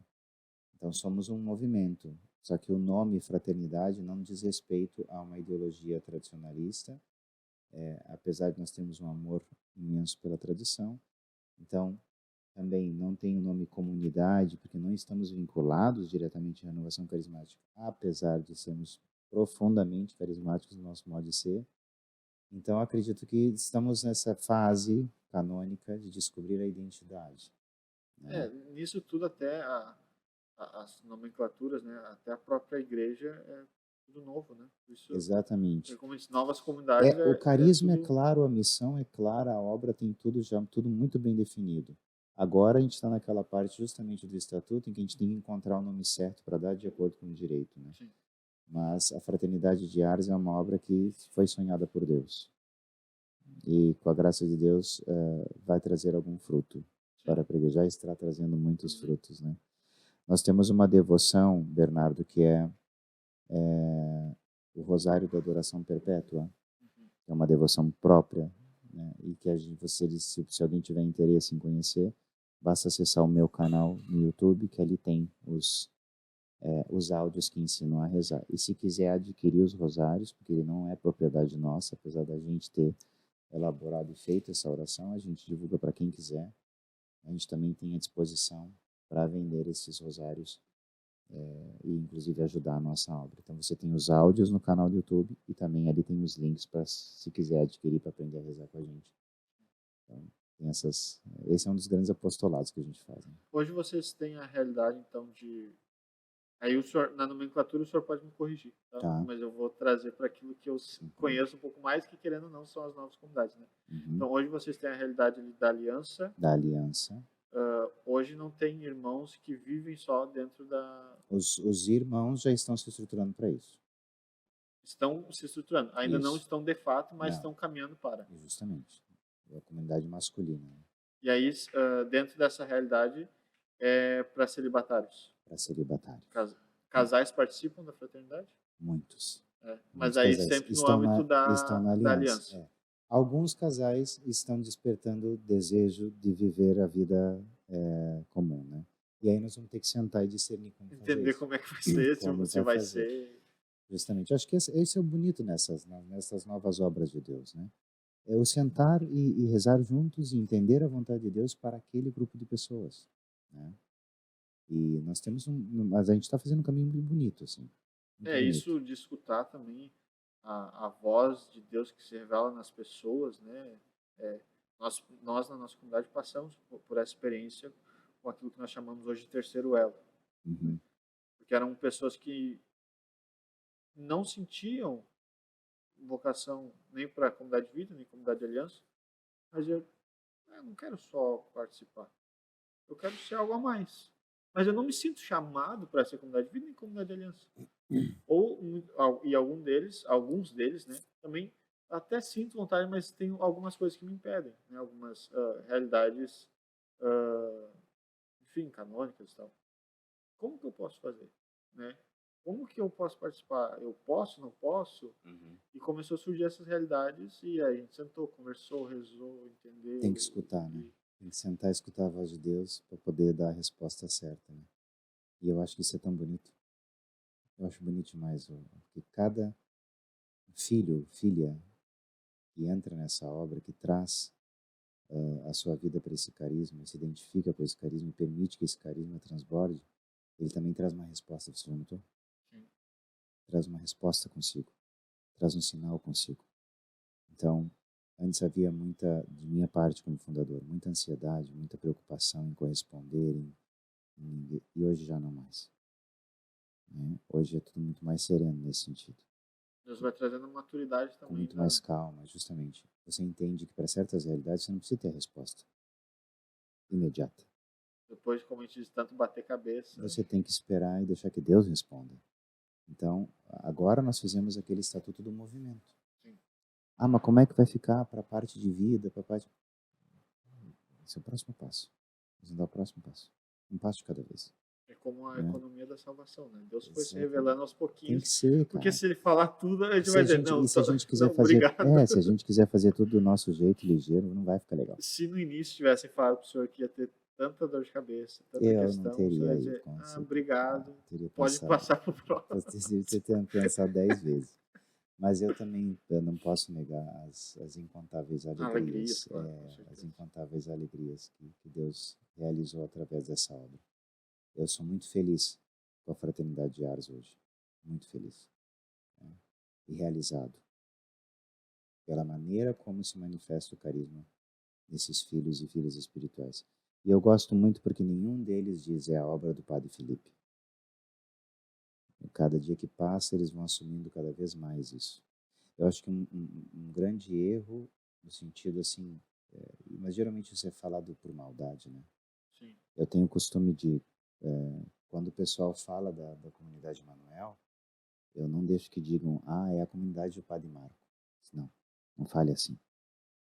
É a comunidade de Emanuel. O Padre Marco, querido, é o fundador. Mas olha, para cada um de vocês é a manifestação desse carisma. Quando você começa a dizer, é o grupinho do padre tal, é o grupinho do padre tal, é o grupinho... Isso é bom. Você começa a diminuir aquilo que a obra é, o que aquilo é. Né? Vocês não são o grupinho do Padre Marco, né? Vocês são uma obra de Deus, que o Padre Marco foi um instrumento para que ela acontecesse. Amém. Então, da mesma forma, quando dizem, é o grupinho do Padre Felipe, vá tomar banho. É uma obra de Deus em que Deus escolheu o cara bem menos santo que o Padre Marco para ser fundador, né? Então a gente tem que ter essa consciência, sabe? de olhar para as coisas de Deus como de fato são, como coisas de Deus, né? Não coisas do homem. E hoje este, então, é o sinal de vocês. Não, esse aqui é o antigo, porque a gente já está com o novo. Ah, não é mais esse também. É igual, É igual só esse? mudou o material. Ah, entendi. É, porque antes a gente estava com esse metal, e esse metal não reflete aquilo que são. Entendeu? Então eu pedi para que eu fizesse a mesmíssima Mas cruz, antes era diferente. era um pouquinho menor assim. A parte de baixo era um pouquinho menor, né? Isso, um pouquinho menor. Era como se fosse uma cruz grega. Eu que pedi para que ela ficasse um pouquinho mais humana. E só mudamos o material, mas é o mesmo sinal. Depois que a gente mudou a primeira vez, ficou igual. Só que eu só pedi para mudar o material. Esse aqui é muito frágil e Entendi. E não, vai, a cor, não enfim, reflete. é Continua prata sendo só. prateada, só que aí é prata, prata mesmo. Entendi. E hoje existe alguma outra coisa, algum hábito, alguma coisa que vocês usam? Um escapulário. Escapulário. Sim, os que chegam à consagração, os que não, existem as 3 etapas, né? Aliança, aspirantado, que é a preparação para a consagração, e a consagração. E aí tem o quarto passo. O quarto passo seria a comunidade de vida, né? Ou celibatária masculina, ou celibatária feminina. Os casais, como eu te falei, A gente está discernindo tá ainda. escutando o que Deus quer, né? E se usa, a partir do momento da consagração, um sinal e um escapulário. É um escapuláriozinho preto, parecido com o do Carmelo, só que Não com é zinho, então. Se é do tamanho. aquele, É, sabe mas não é aquele. zinho, não é zinho. Tem uns zinhos que são muito zinhos, que é bem Não, ele é pequenininho. grande assim, só que eles usam somente quando estão na presença do Santíssimo Sacramento. Então, durante a Santa Missa ou em adorações, eles colocam um escapulário, Entendi. né, que é esse sinal de serviço, né? E aí ali tem o símbolo da obra, que é a Eucaristia com uma âncora, Uhum. né? No dia a dia eles usam o sinalzinho, que é a Sinal. cruz, Legal. justamente. Então, os que fizerem o quarto passo, se for vontade de Deus e a igreja assim o permitir, aí eles não usariam o escapulário esse secular, aí eles usariam o hábito mesmo, né? Entendi. Que já está Já tem pensado, pensado. já está rezado sobre isso. Porque como seriam comunidades ou masculinas ou femininas, a gente pensa que, de fato, o hábito ajuda Sim. a gurizada a caminhar de modo mais profundo, assim. Que aí, para as famílias, É tem que isso. haver um outro discernimento. Até porque a gente nem Sim, sabe se vai, como você falou. justamente. Para as famílias tem que, aí até tem que ouvir o que Deus diz às famílias. Sim, sim, claro. São eles, sobretudo, que precisam dizer isso, né? Esses que se sentem chamados a isso é que vão ter que. Eu acho que aqui está a beleza da vida em comunidade, quando a gente também se permite escutar o que Deus fala no coração daquele vocacionado. Sim. Eu não tenho uma esposa e filhos, então eu preciso também Entender a realidade, né? entender a realidade de como esse carisma vai se manifestar naquela vocação. Sim. E quem quiser conhecer mais vocês, como é que Arroba faz? Fraternidade de Ars na Ou Instagram. quiser conhecer, entrar, se pode, se não pode, como é que faz? A gente tem o encontro mensal, ele é aberto, então você pode participar do encontro mensal. Lá a gente vai ter partilha, vai ter Santa Missa, vai ter adoração, vai ter formação, e é aberto. É aberto a quem quiser. Quem quiser participar. E vocês divulgam. Sempre divulgamos Legal. o lugar. Então segue as páginas da Fraternidade de Ars, arroba Fraternidade de Ars, ou pode seguir a minha página também, lá vai ter também os links para chegar lá. E ali a gente vai mantendo todo mundo informado, tanto no Instagram, Facebook, como Amém. YouTube. Depois a gente vai deixar tudo na descrição, Sim, suas tá redes tudo certo. sociais, Da mesma da forma. fraternidade. E eu quero não tomar mais muito seu tempo. O senhor tem a missa, né? Tem uma missa. E então, se o senhor puder aí dar ainda as últimas palavras para encorajando o pessoal, sobretudo para essa quaresma, né? E, enfim, suas considerações finais. Eu fiz um videozinho um tempão atrás sobre a pedaço de chocolate, você viu? Vi. Então, eu vou dizer para você agora nessa quaresma que está começando, né? Não fuja. Não fuja do chocolate. Não fuja da conversa difícil. Não fuja de um bom exame de consciência. Não fuja das realidades que você sabe que precisam ser curadas, serem transformadas, serem renovadas pela ação da graça do Senhor. Não fuja. A quaresma é o tempo para que você se coloque aos pés do Senhor. É o tempo de acompanhar o Senhor no deserto. Não é para fazer tour, não. É para combater o capeta. Sim. Jesus vai para o deserto, passa 40 dias e lá ele combate contra o mal. Então, Seja ousado. Esta é a grande mensagem que eu gostaria de deixar nessa quaresma. Seja ousado, mas ousado com os pés no chão. Não faça esses propósitos mirabolantes e uns compromissos absurdos que você sabe que no teu segundo, terceiro dia você já não vai dar conta. Não, faça propósitos com os pés no chão, mas ousados, e busquem a santidade. Essa é, acho que é a grande mensagem que eu gostaria de deixar. Sejamos ousados. O mundo precisa de santos ousados hoje. Amém? Amém. Padre, brigadão. Eu que agradeço. É uma alegria poder ter vindo. Parabéns à nossa produção. Estamos trazendo convidados cada vez mais excelentes. Olha, o podcast está ficando cada vez melhor. Parabéns. Deus seja louvado. E mais uma vez, obrigado pela sua disponibilidade. Deus abençoe o senhor, a sua missão, a sua fraternidade, que vocês possam crescer em estatura, graça, santidade diante de Deus, né? E os frutos que já se tem possam cada vez serem mais abundantes ainda, né? Possam ser cada vez mais notórios no meio de vocês. Vocês possam ser um grande testemunho, né? E eu conhecia já um pouquinho da história, porque eu morei em Campo Bom um tempo com o padre Lucimar, né?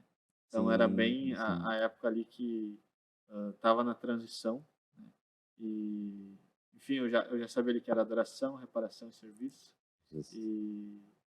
Mas enfim, que realmente que Deus abençoe essa. E vocês sabem que é recíproco, né? Amém. O amor que eu sinto também pela comunidade de Emanuel, gostaria de também fazer esse mesmo desejo, né? E de estar à disposição. Somos duas obras que nascem nessa diocese, somos duas obras irmãs, né? Então, contemos uns com os outros, né? Contem com a nossa oração, rezem por nós, a gente caminha junto. E aí, quando estiver funcionando o Arscast, você vai ser chamado para ser entrevistado lá. Viu? Já fica o compromisso aí com o pessoal lá, já bota eles no compromisso já. Tem que fazer, Muito porque obrigado.